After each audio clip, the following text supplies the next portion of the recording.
From the Irish perspective on energy and climate change. So, as I said, uh, I don't want to be talking about climate change for next half an hour or something like. I don't want that because I know that you all know what climate change is. But from the Irish perspective now, in 2021, it has been calculated that Ireland emitted 61.5 million tons of CO2, and that is roughly 5% higher than the figure in 2020. Comparing it with 2020 may not be statistically correct, I would say, because of we know most of the country was closed down for more than 6 months, so that may not be too accurate. But even if we compare it with the pre-pandemic figure from 2019, even then it shows 1% increment. So that shows that unfortunately Ireland is not yet in the right path for achieving the 2030 or 2050 climate targets, and we have a lot of catch up to do with regards to implementation of a lot of energy management and other actions for mitigating the emissions. Even that point is quite evident if we compare the GHG emissions per capita figure for the whole EU region. Ireland is unfortunately second only to Luxembourg there with emissions per capita, which again highlights the fact that at least for the coming months or coming years, there is a lot of potential as well as requirement from the countryside to implement actions which can mitigate energy emissions or carbon emissions. From the local authority perspective, it was calculated that in 2020, local authorities in overall emitted 184 kilotons of CO2, and that mostly came from electricity, 54 percentage, transport and thermal with second and third spots with 26% and 19 percentage. So the figure 184 kilotons of CO2 may not look like a big number when we are comparing it with the whole country. But if we consider only the public sector side, it almost amounts to roughly 12 percentage. So if the public sector has to achieve the set targets for 2030 or 2050, all the local authorities has a role in it. They all have to come together in the climate journey with their contributions, with their individual contributions towards the mitigation figures. And just to again highlight that point, if we look onto the energy consumption from the local authority side for 2020, it comes around 1 terawatt hours in overall, out, out of which most of the energy consumption came as grid electricity, which was roughly 60 percentage, and fossil fuels and renewable energy somewhat equal share with nearly 35 percentage there. It's somewhat motivational as well to see that renewable energy is finally catching up towards fossil fuel percentage. But there is still a lot way more to go, and probably in the coming years uh, we will be able to completely mitigate that fossil fuels and probably increase the share of renewable energy there. And looking on to the obligations and targets for 2030. So I was going through the Climate Action Plan 2023, which came quite recently there, and the main targets that has been set for the public sector in Ireland is the first one is 51 percentage reduction in direct energy related GHG emissions, and that will include thermal and transport consumptions as well. And the second target is 50 percentage improvement in energy efficiency. So if you look on to those 2 points itself, you can see like energy is highlighted in both the main targets for 2030. So which again shows how important energy or energy management is going to be in the coming years. Other obligations, I won't call it minor, but secondary obligations or the other obligations you can call are for local authorities. It is basically the completion of local authority climate action plan by roughly early next year. And I think already you might have got the notification from the minister and the for completing the climate action plan by next 12 months, I guess. So yeah, that's one of the points that was again highlighted in the climate action plan. And also the second point will be including green public procurement going forward, and that even comes if you are going for a new investment in the construction side. If you are, yeah, planning to build something, you might have to include green public procurements in it, yeah, especially with regards to cement and all this. The other two obligations for the public sector, it's basically to implement an energy management program such as ISO 50001 or 14001, as well as development of an annual energy report going forward, which will include their annual GHG emissions and how you included the public sector climate action mandate as well every year.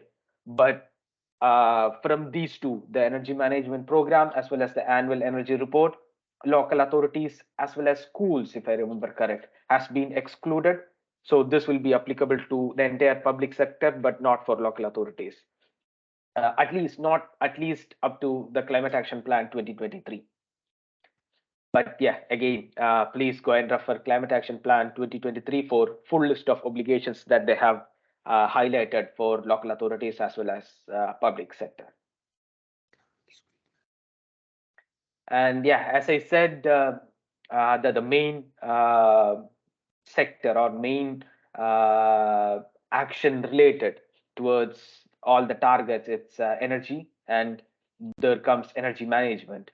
So if I lend the quote by IBM, what energy management is, it's the proactive and systematic monitoring, control, and optimization of an organization's energy consumption to conserve use and decrease energy costs. So the main two takeaways from this whole sentence I just read there, it's, yeah, basically everyone has to, or any of the organization who is planning to implement energy management, they have to try to conserve their energy use, and then thereby decrease their energy costs. Again, if I go a little bit with IBM there, just as a, yeah, reference, in 2021, IBM basically implemented 936 energy projects by which they were able to, yeah, mitigate, or they were able to conserve 90,000 megawatt hours of energy, which in turn gave them an overall savings of, yeah, roughly $10 million. So I feel that, yeah, most of the organizations or most of the public sector organizations will have their energy bills will be somewhat the major share of the budget. So I mean, whatever you save can have a positive impact over your annual budget as well as the cost that is being spent.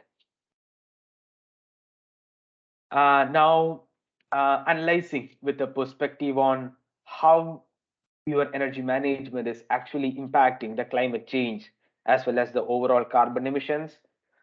This online map can be quite handy. I don't know any of you have used electricity maps before or not, but yeah, probably the link is already given in the slide. So once we share the slides, probably you can have a look of it if you haven't used it before. It basically shows what is the live carbon intensity of the electricity that is being generated in each of the country. So when I took the screenshot, which was, yeah, last week, at that moment, the carbon intensity of Irish electricity generation was nearly 415 grams of carbon. So yeah, even if, let's say, at this moment the figure might be different, but I would say roughly it will be somewhat between 300 and 400 grams if, yeah, if it's not a windy day. And yeah, even if you switch off a light at that moment, you are basically saving that much of carbon emissions, I would say. So yeah, that can kind of give you the perspective that how each of the actions or energy management that you are implementing can have a bigger impact from the overall climate change perspective. And the next point, as I said again from the quote, the second thing is basically, you can save the cost when we are implementing an energy management system. So yeah, I don't want to again highlight that yeah, we all have seen and boost in the electricity cost as well as fossil fuel costs since last year. So yeah, I mean electricity, it's quite evident how big that jump is. So whatever energy that you can save with regards to energy management, that will have a substantial impact with regards to the bills that you incur, and in turn will have a positive impact if you can save at least yeah whatever you can save with regards to energy management. Even if it is 1 kilowatt hours, it can save yeah that much percentage of cents or euros, which will have a positive impact. For the diesel side, yeah, the it's quite a zigzag journey for the course, but still there was a quite a big leap from, I would say, roughly yeah 1.1 or 1 euro towards 1.6 or 1.7 euros by probably like yeah yesterday it was roughly 1.6 or something. So that of course, whatever energy you are saving either through electricity or diesel will have an then monetary impact as well. That will be positively affecting the budgeting or the financing of the organization. So this can be something quite seriously looked into, and it's not hard or tough to initiate energy management in your organization. For example, yeah, behavioral change is something that can be implemented without much of an let's say an investment cost or something. Like you don't need much of an investment cost, or you don't need extra personnel to actually implement behavioral change with the employees in your organization or your colleagues. You can talk with them, introduce energy competitions, and let's say motivate different teams or departments to consider energy management in their daily activities. And that even that small task will have a substantial impact. It is yeah kind of calculated. Even that behavioral change can have an energy reduction up to 5 to 10 percentage from the overall organizational energy bills. And again, to highlight that point, uh, I don't know how many of you basically switch off your monitors when you are finishing off your work and going back to home. Even that small task of switching off the monitors can have an energy reduction of 1 to 2 percentage. Of course, it will be from the electricity bills, but you can see that impact even by that small task. So implementing energy management in an organization, it's not something that cannot be done. It's not rocket science. It's you can start off with this smaller tasks, and you can go beyond this low hanging fruits when you are really up to it, or when your team is really motivated to go to proceed with energy management. But at the start, you can yeah start off with this low hanging fruits as an initial point, I would say. And yeah, before going in deep on how you can incorporate energy management, probably if you can go to yeah use the QR code there, or probably you can go to slido.com and use that hashtag to kind of give your insights on how you think you can introduce various aspects of energy management systems in your local authority. Or you can even use the chat box there, and probably Ola can yeah point it out when someone gives any comments or thoughts, please.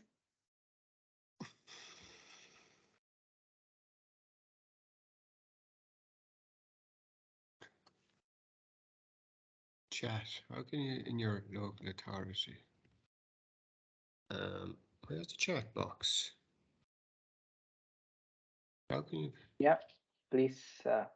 Any questions? Yeah, please feel free to ask as well. Various aspects of it.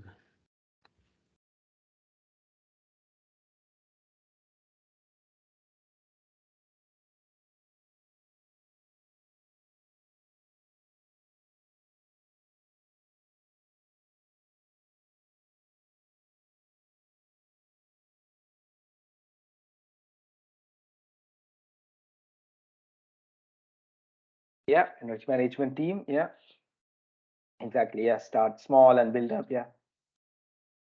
Yeah. You can, yeah, even start off with emails, and even there is quite a lot of communication packages now available that you can use, even, yeah, as a kind of under your name or probably the name tag, you can use it. Yeah. Any other thoughts? Just one in the chat there. Ajit, awareness campaigns. Yeah. Awareness campaigns. Yeah. That's a good thing. Yeah. And yeah, provide data, educate. Exactly. Yeah. That's something that can be availed as well.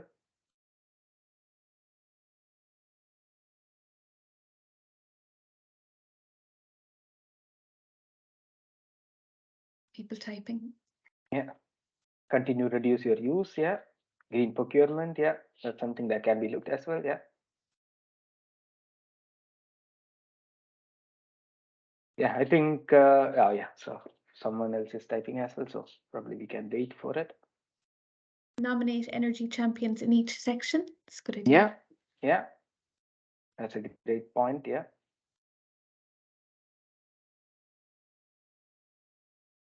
Provide info to staff. Yeah.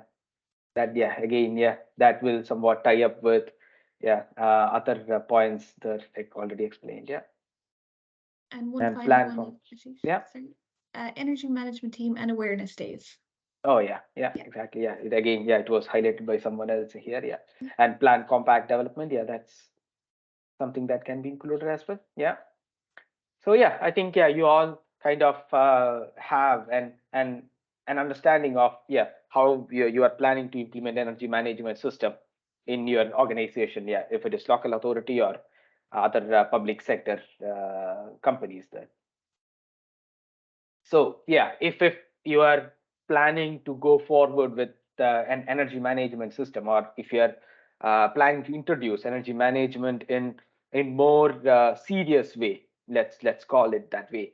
So usually most of the standards, or even if certifications that you look on for energy management, it's most of them follow a same methodology, or yeah, the names can be a bit different, but still the steps that most of the certifications follow is same.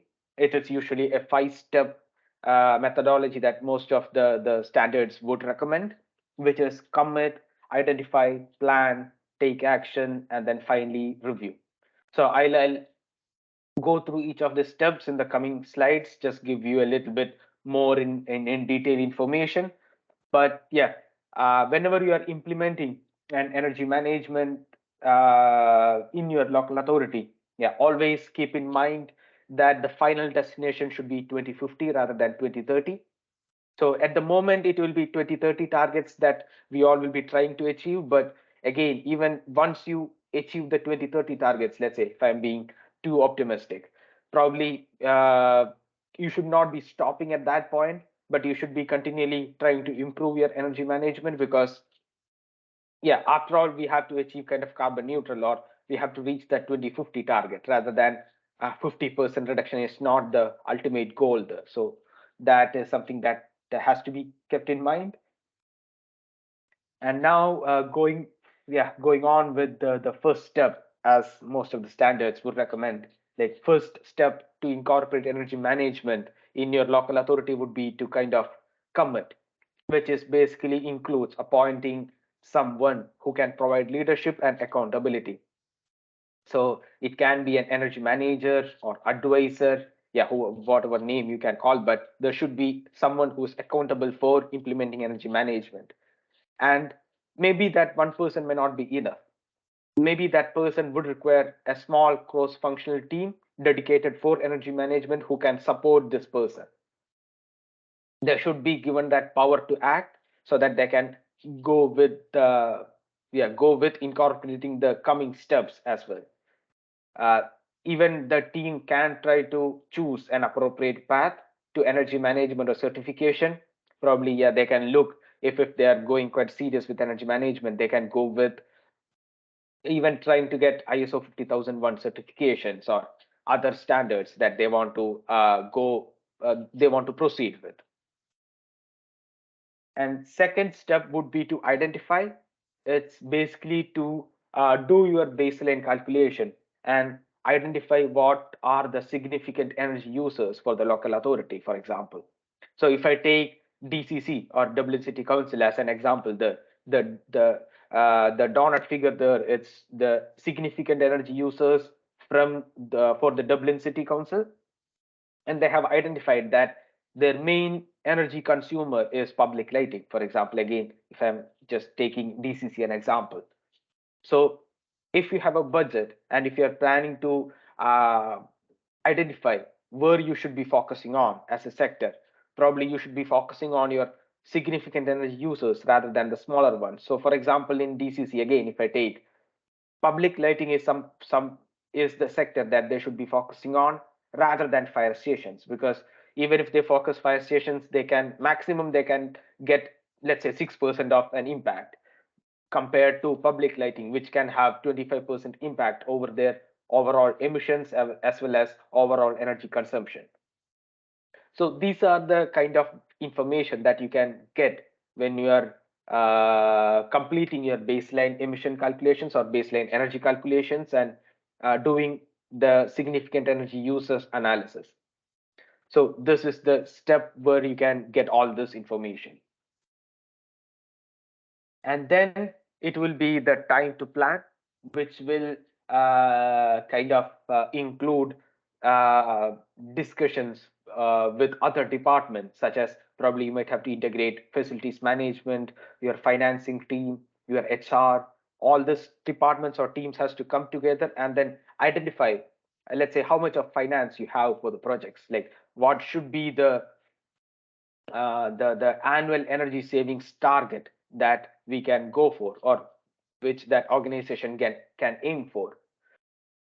For this step, maybe you can even try to avail strategic planning assistance that I think SCI or OPW can give you a little bit of assistance with regards to this step if you're going with an energy management program. And then the next step is basically taking action step, where you are committing to the different projects that you have identified in the planning phase. So again, in this, you can avail probably project design, development, and supervision support.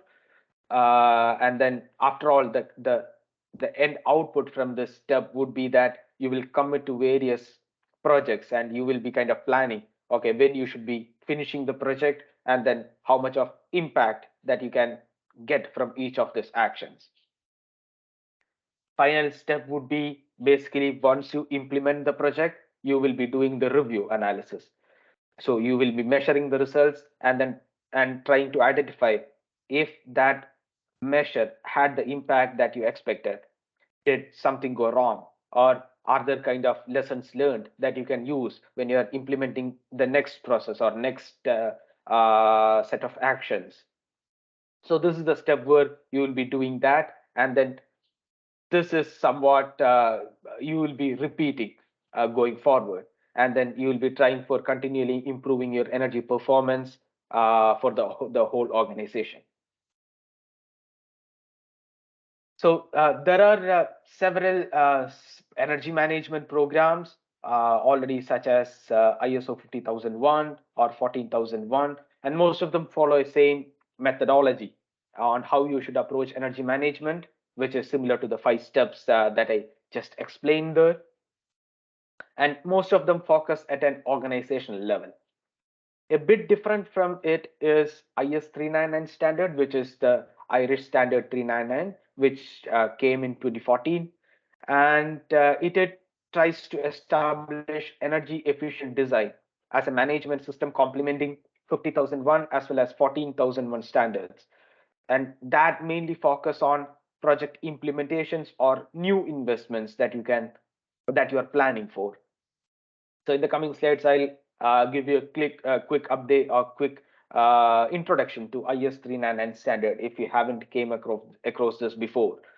But yeah, the main difference for IS 399 comparing to the other standards would be, as I said, that IS 399 would be for specifically focusing on a new investment or a new project, comparing to 50001 or 14001, which looks at an overall organizational level.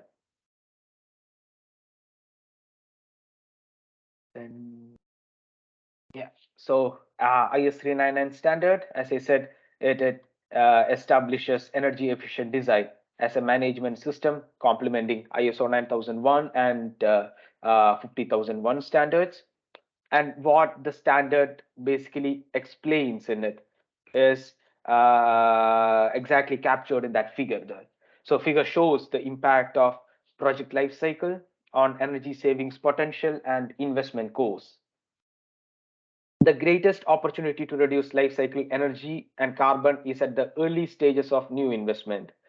At the design stage of the project, you will have higher savings potential with lower investments. As we go along, the potential will come down, and for any changes, you will have to consider double or triple the investments.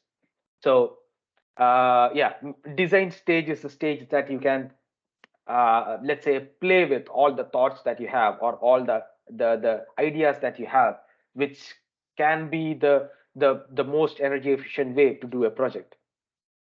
And if you are again familiar with exceed program from SEAI, IS 399 standard or energy efficient design is the basis of the exceed grants or exceed program. And how the standard asks to include this in the project design stage is by opening two new organizational roles, which will be an ED owner and an ED expert. So the ED owner will be accountable to top management for implementing the requirement of the standard within the design project application. And ED expert will be responsible for day-to-day execution, coordination, management of the activities during the project life cycle. So these two people mainly try to, I would say, reduce that communication gap or and technical information gap, or whatever the difference in ideas will be between a senior management as well as an consultancy company or a project design team who will be even probably outside the organization. So I mean, even it can be suppliers. So these people will try to bring everyone across the table so that they all can have the discussion and identify which can be the best energy efficient way to do a project or a new investment. And let's take an example on how this will be implemented in doing an actual project. So as an example, let's consider a lighting project.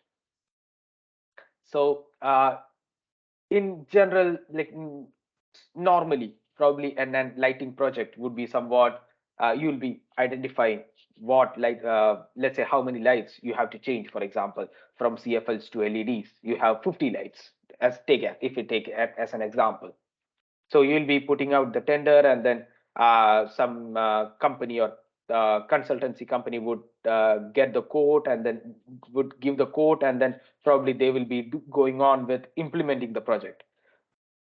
So rather than going on with that normal procedure, what the standard suggests to do in that case is basically analyze the project with the help of an energy Venn diagram, like peeling off an onion with different layers, as shown in that figure there. So each of the layers, such as energy service, process, equipment, control, operation and maintenance, management, each of these layers had to be given a thought about when you are actually designing that project. So if I'm again going back to that example of lighting project, so the energy service is that you plan to achieve what you are planning to achieve by end of the project, or what is the service, the final output is basically you need that luminance level for the office task. That's what you are planning to get out of that lighting project. Okay, so what should be the process that you should be following is basically how can we achieve enough lighting? Is there a chance that we can go with natural lighting? So again, for example, if I take a simple way of saying is, if you have a lot of external blinds on your windows, so as a simple way, if I kind of ramp it up, probably you will get a lot of natural lighting, which can reduce the number of lights that is required to be change to LEDs, for example. So all these discussions would happen in the process stage. And then comes the equipment layer, in which you'll be thinking, what are the equipment that you need for efficiently implementing it? Do we need occupancy sensors, fixtures, any shading devices? So all this discussions would be happening in that layer. And then comes the control layer, where you think, how are we going to control this lighting? Should there be an automation system, or should it be manual? Will it be based on time of the day that you will be using the lights, or is it should it be based on the sunlight availability? And then next would be operation and maintenance, where you will think on what is the consequence of no maintenance on the energy management. Like what if I'm not going to take care of the lights after the project? How that is going to impact my energy management? How is its deterioration can be identified? How can I know that, okay, uh, lights are using more energy probably after its life cycle? What should be done if the occupancy of the office changes? So all this thoughts has to be brought in that layer. And then final layer would be management. How can I measure the the energy consumption from the lighting, and how can I monitor and confirm that I'm getting the savings that I expected? So this is the way that can be used to implement the project rather than the general way of approaching it.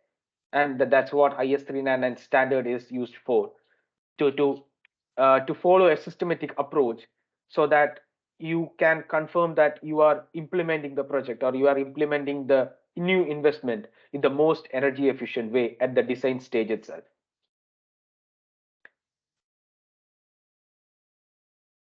So one of the real life example where this IS 399 standard was used is for the lead slip wastewater treatment plant, which came, yeah, probably 14 or 2010, if I'm not exactly, I don't exactly remember the year, but yeah, that's what they kind of used the IS 399 standard, or the process for actually doing that project. And they were able to get 26% of savings with a payback of 1.4 years for that project. Yeah, they estimated the savings value of, yeah, 3 million roughly in the 20-year time span of the project. With this way of approaching the project, they combined design innovation, careful planning, and close collaboration between the project delivery team, who were Murphys, with the county council, Fingal County Council's planned operation team. So yeah, that's one of the examples where they actually implemented the project. And other examples is more from the energy management strategies, like, yeah, ISO 50001, or different management processes that you can go with, which the ultimate focus is energy management. And one of them is the green plant certification by Dublin Fire Brigade. So it's quite motivational to know that the whole certification was developed by a single fireman, Neil McCabe, at Kilbarrack Station in 2008. He was quite yeah, interested in energy management, and he started implementing a lot of projects in one of their stations, which was identified later on by the Dublin Fire Brigade, and kind of decided, okay, let's name it a certification process, and whichever fire stations who are interested in energy management can try to get this certification or way of managing their energy. And as a part of that energy management program in Kilbarrack Station, they were able to implement air source heat pump, micro urban wind turbines, insulation upgrades, different levels of retrofits using sustainable materials, and etc. And the final output was reduction in their energy consumption by 90%, water use by 92%, and gas reduction by 97%. In terms of carbon emissions, it came roughly 145 tons per year of carbon mitigation, and they basically reduced their running cost by roughly 50,000. One of the other examples is for Cork County Council, who are the first local authority in Ireland to achieve the ISO 50001 certification in 2016. I know that many of the participants today, their respective county councils are already ISO 50001 certified now, or already in the path for ISO 50001. So yeah, that's quite yeah, motivation as well for the county councils who have not yet thought of it. Yeah, probably this is something that you will have to think about in the coming years if you are planning to reach the mitigation targets, focusing on energy management. So again, going back with the Cork County Council, they implemented ISO 50001 by securing senior management buy-in, and yeah, basically they committed a couple of staff for their energy management unit, identified their significant energy users, kept set energy reduction targets, and then measured the results to ensure there is an process for continuous improvement there. Yeah, again, specifically for Cork County Council, they identified their major SEU, or significant energy user, was public lighting. And I think it's kind of the same for all the local authorities, that public lighting will have a major share of their energy consumption. So they identified it anyway, and then they went with a couple of actions for it to reduce the consumption. And yeah, that's how they went ahead with energy management systems. So now it's more of the discussion time now, where I would like your thoughts on basically what do you think can be the roadblocks that may arise when you're planning to implement an energy system in your organization or local authority. And I know most of you might have already been trying to implement an energy management system now, so probably you will have a better knowledge than me in identifying what the roadblocks are and what you think the solutions can be to avoid this roadblocks that you feel. So I think probably I'll stop sharing the slides and probably go to the online Miro board, where the floor is open to anyone to share their thoughts basically.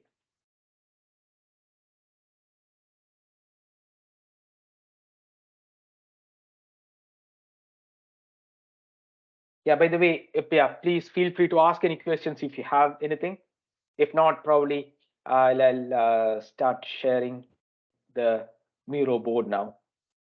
Any questions as of now? Yeah, I have a question there. Just in relation to one of your slides, you were saying the local authority consumed just over 1,000 gigawatt hours in 2020, and you had grid electricity at 60%, fossil fuels at 36%, and renewables at 34%. Yeah, I presume that's just 34% of the electricity was coming from green electricity. Is that what that means? yeah, somewhat. Yeah, it should be. Yeah. I mean, most of it. I mean, some might be from like PV plants or something, but yeah, I would say most of it came from grid electricity. I would say, yeah, out of the grid electricity. Yeah. Okay, thank you. Any other questions? Please feel free to ask. I'll share my screen now again then for the Miro board.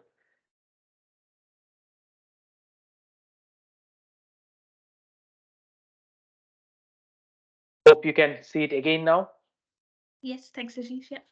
Yeah, thanks a We lot. have one in the chat, Ajit. Financial constraints are a very big challenge. Yeah. So yeah, basically, yeah, there are no two groups, because we thought like probably if it's more than 20-25 people, probably we might have to divide the participants into two. But I think for the time being, we can stay in one group and discuss it all together. So yeah, feel free to share your thoughts, and I can try to make it into a sticky note and then just add it into one of the groups here. So financial constraints.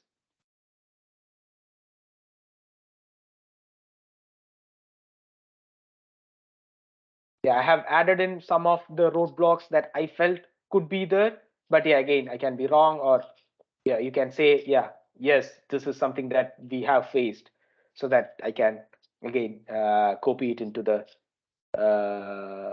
area there. Is it, yeah, lack of energy meters or less motivated colleagues is something that you have felt, or is it, am I completely wrong in that perspective? Yeah. Any other comments?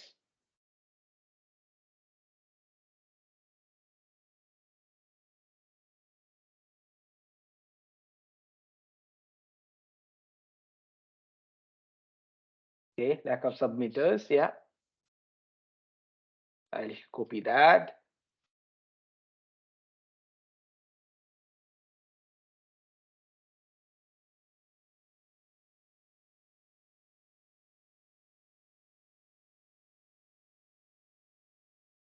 Any other thoughts, comments?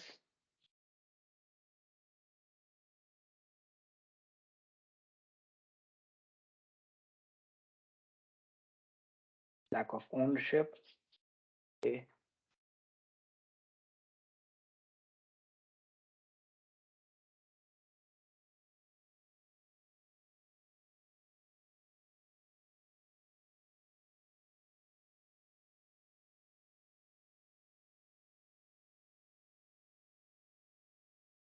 Yeah, something else that you feel? Is there a kind of knowledge gap that you have felt when you are trying to implement energy management? Is that something that you faced, or any bureaucratic time delays that you have felt can be a big challenge when you're going for energy management?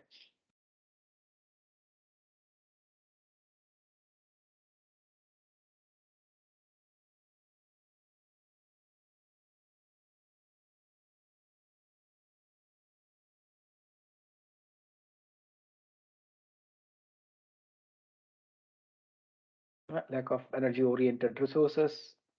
Some councils better resource than others. Okay, yeah.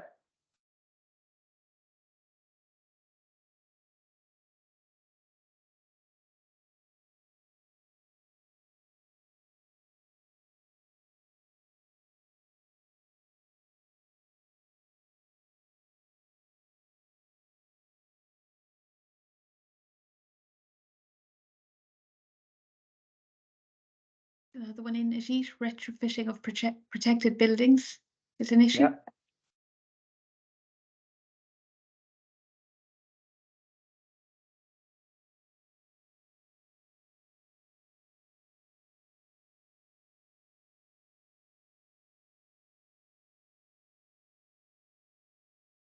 Yeah. Vehicle usage policies. Okay.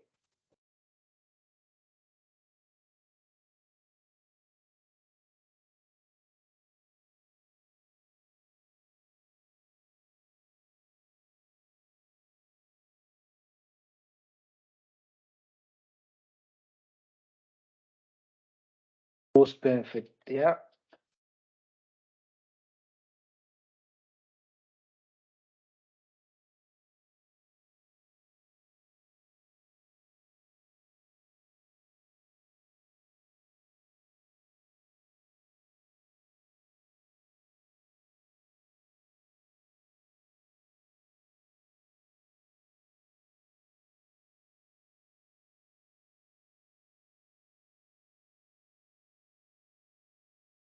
Staff informed of local energy usage.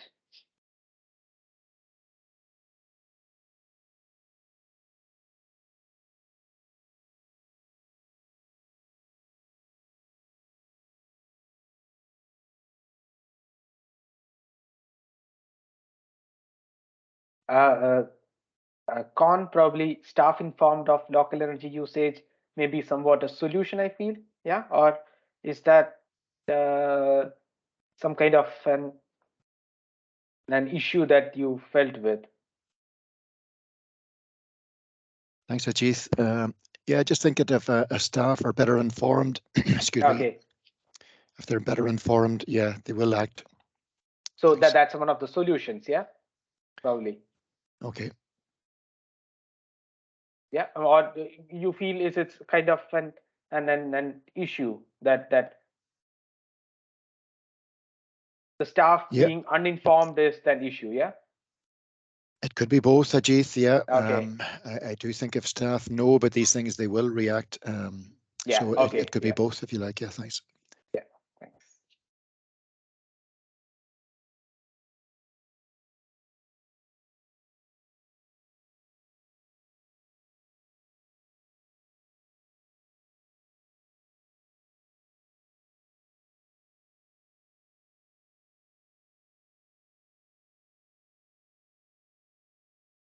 That's a solution.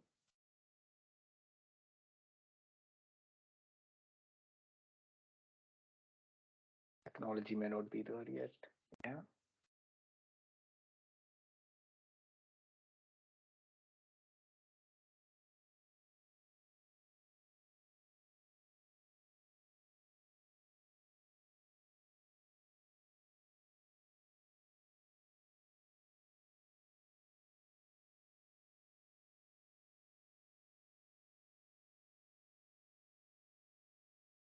Heat pumps, yeah.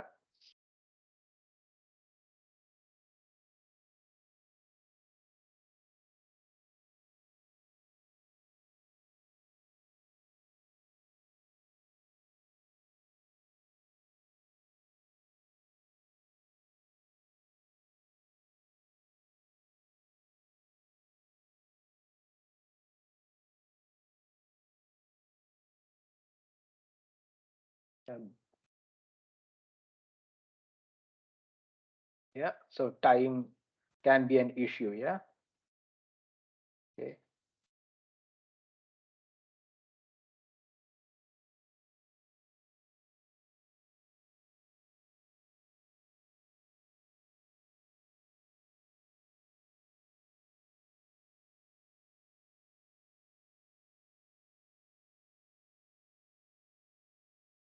I hope I have covered all the comments that I got in here. Yes, yeah, you have them all, Ajit. Yeah. Okay, thanks for that. And then now again, now we know what are the main roadblocks at least. So what could be the solutions if again if you like, yeah, if you can share your thoughts on what could be the solutions. Probably there can be someone who is struggling with one of these roadblocks and not sure what the solution can be. So if there are any, yeah, lessons learned with the management actions that you have already taken in your local authority, or if you have some solutions, that would be great.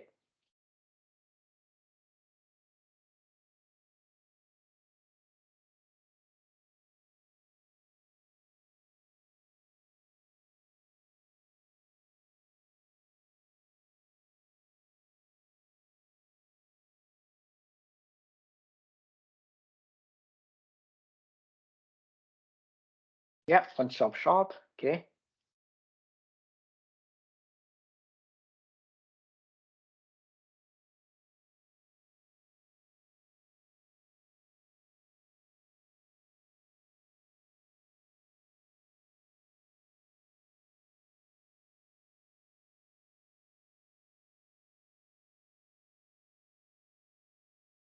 Yeah, thanks, Mugat, for that. Then any other solutions? Then yeah, I have already added, yeah, one of the solutions by Con here. And any other solutions if you feel?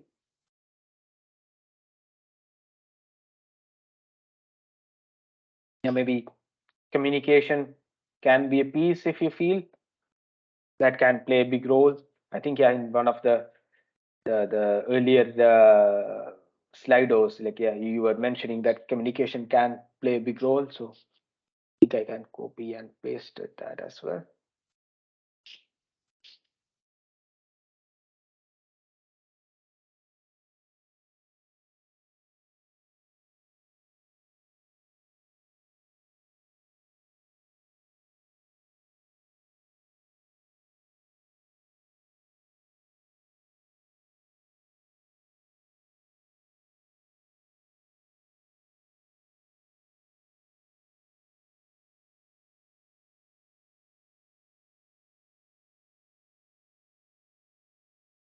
Senior management.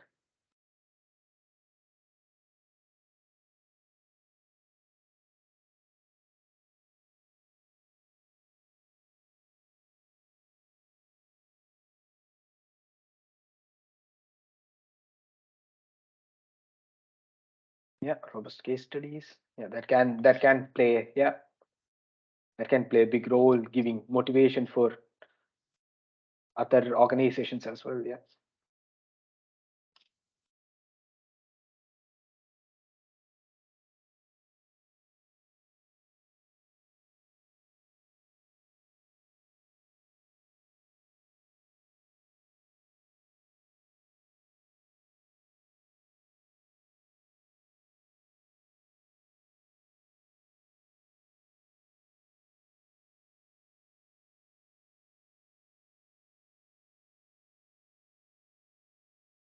Yeah, senior management already added in.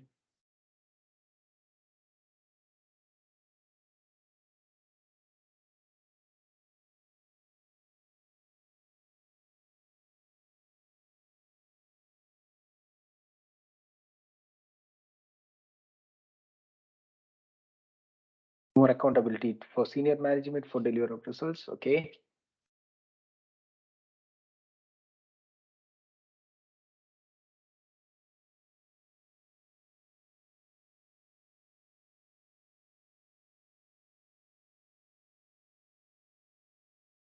Embedding targets into the corporate plan. Yeah.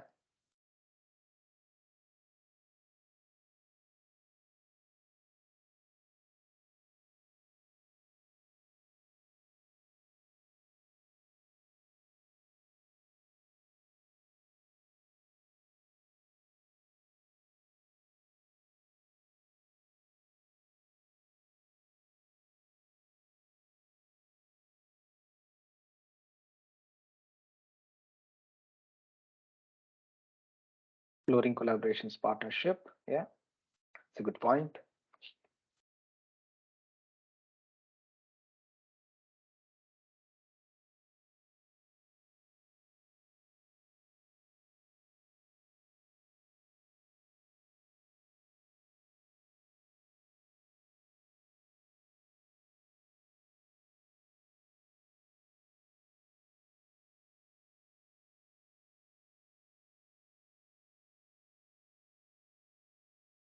Identify buildings not needed. Yeah. Downside space required due to remote working. Yeah, Zelda says that I think, yeah, that's most of the big organizations are working towards that nowadays. Yeah, like I heard like Google and all stopped buying offices there in Dublin. So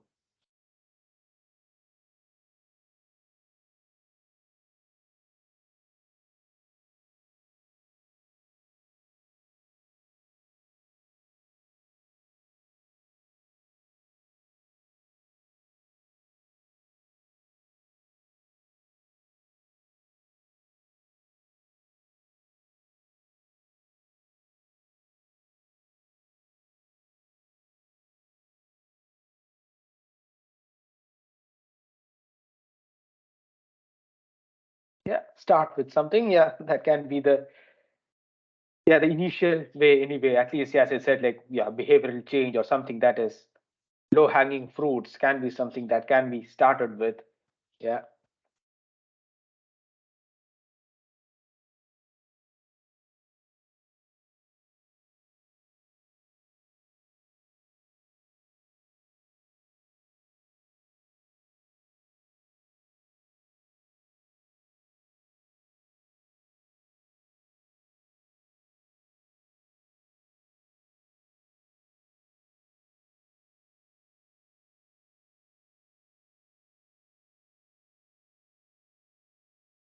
Yeah, everyone. Yeah, thanks for all the comments. If there is any more comments, or probably we can assume that this is the majority of the big solutions that you feel.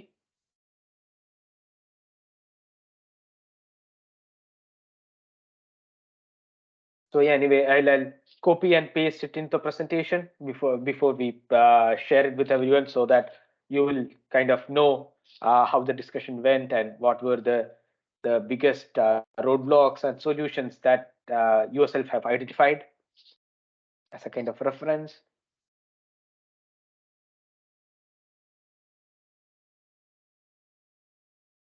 So yeah, probably I'll quickly summarize the roadblocks that most of you felt that can be a bit of challenge when you are implementing energy management. Can be that financial constraints will be there. There can be lack of sub-metering, lack of ownership. Heat pump technologies or other technologies may not be there yet, and if there are, like the technologies such as heat pumps, it can be a bit of negative side because of its cost related, and especially I agree with the recent electricity price increase. Heat pumps may be something that people would try to avoid nowadays. Lack of energy oriented resources, vehicle usage policies for use of fleet, retrofitting of protected buildings can be a roadblock. The cost benefit is often prohibitive. Of course, like most of the actions will be carbon reduction, which may not be as an kind of return of investment may not be that great for them.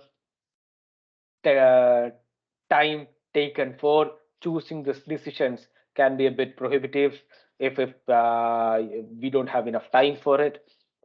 So these are the major roadblocks. And then the solutions again that were discussed, like one of the solution is that if we inform the staff about their consumption, they will try to kind of react and try to reduce it. Introducing a kind of one-stop shop for all the local authorities that they can work with for retrofitting and other jobs for the assets. Communication through team projects, senior management led and driven, so they should be given more accountability, and even they should be influencing more on the green procurement protocols. Robust case studies that shows emission reduction, so more and more real life examples that can motivate other local authorities or local other organizations to go to proceed with more and more energy management and continually improve their energy consumption. Then identify buildings not needed and reduce the building assets, because of the new way of working is mostly working from home, so you may not need that many assets or buildings now. Exploring collaborations, partnerships to leverage resources and knowledge. Embedding targets into the corporate plan. Initiate with small actions rather than waiting for big investments or big changes. So start off with something small enough. I think that covers most of the points that were discussed now. So I'll stop sharing my Miro board and go back to the presentation.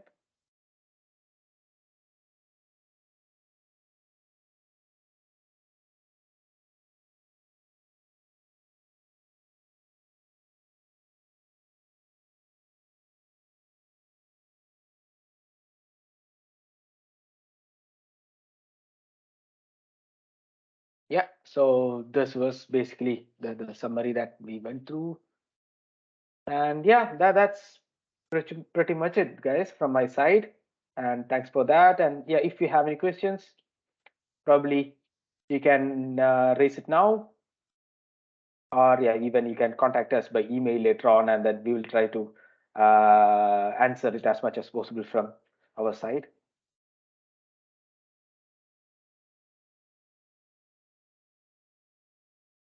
Any other questions that you would like to ask?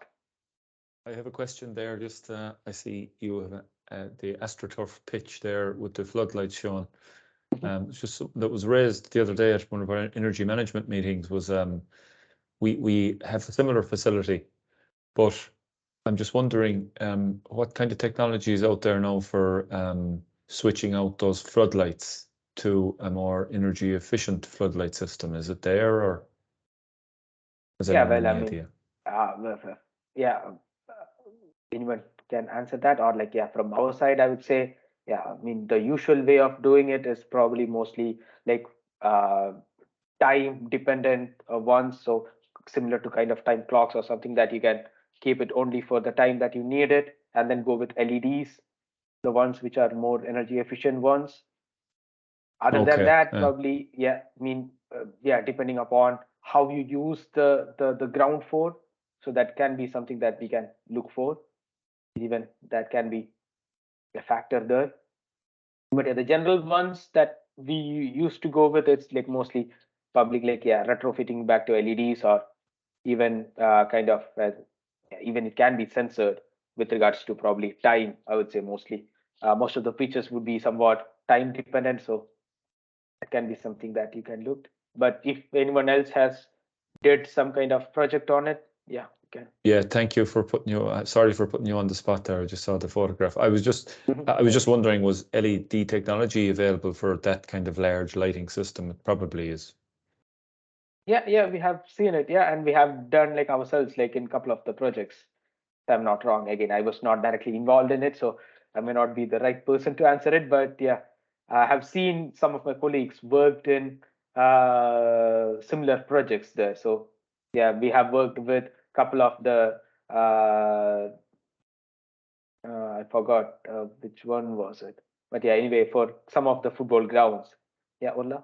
Yeah, just O'Moore Park in Portlaoise being the latest one, Morgan. So we can send you on more details if you wish on those energy lighting upgrades. Yes, please, Orla. Thank you. Yeah, no problem.